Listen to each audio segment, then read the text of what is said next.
I'm feeling more calm and relaxed than him. He's done the work.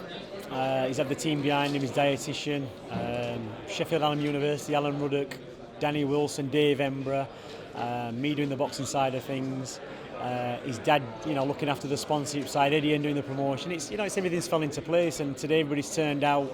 It's a massive media presence. It's going all over the world, and Kell Brook slowly absorbing it like a sponge. And you can see as the days and hours are ticking by that he's getting more and more confident. He knows he's done the work. He knows what's in front of him. We've always known where the finishing line is. We're under no illusion with Triple G. We know exactly what he's got. What you see is what you get. I'm not sure that they know exactly what Kell Brook's capable of. I don't think, I think only now it's beginning to dawn on them that, we've taken this to the next level. It's not just a case of a situation like when Amir Khan stepped to the fight Canelo. Yeah, it should be just eat a bit more, train a bit harder, we'll be all right. He's been very, very calculated. And I think Kell has taken massive confidence from that when he steps in the ring, the only advantage that Golovkin's going to have is probably slight power and his reputation. And we've come to terms with that, and we're going to deal with that. Eddie was saying he's never seen Kell this calm before the fight. Have you ever seen him this relaxed? A lot of the reason why he's relaxed is because he's always thinking, where's my next meal coming from? It's like, you might be sat down for an hour, I need to eat. And food's always been the thing at the front of his mind. He's a big eater, he loves his food, he can eat for England. But this one, he's a bit more relaxed because he's getting his calories in, he's getting his food. He's no longer, constantly thinking about food. And sometimes that can be a double-edged sword, because when you've got a stone to play with, there's always, you could always think, have a scoop of ice cream or a Mars bar or whatever you're going to have. And it can actually make the job harder, but he's still had to focus on what he's done.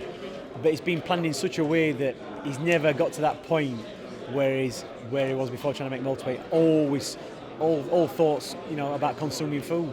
So that's why you seem happier today. We fed him before he came out. We're going back for his lunch now. It's how he should have been, how he wanted to be for the past 3 or 4 years. And as you heard me saying earlier, that they've given us a fantastic opportunity to leapfrog everybody, jump the queue, and move straight into the middleweight division. We always wanted to move up weights, but the process of going through eliminating fights and fighting tough fights to get there, is hard work. We've jumped straight in at the top, and it wouldn't matter who it was. We're always going to prepare this way for a weight jump up, and it's more of a natural weight for Kell. It's more of a natural weight.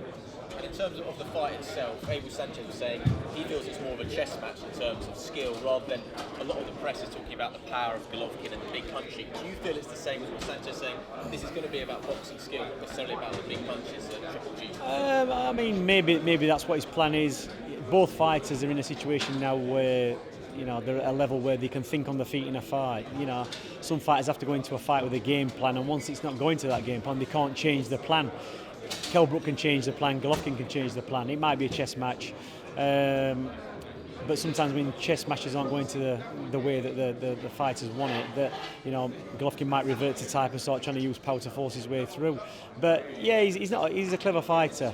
Golovkin, you've seen him in a couple of fights where he's had to resort to the jab, break down the opponent first, a bit of a chess match. They'll do whatever they've got to do. They're going to come out with their game, we're going to come out with ours. We're going to both react to what's going on.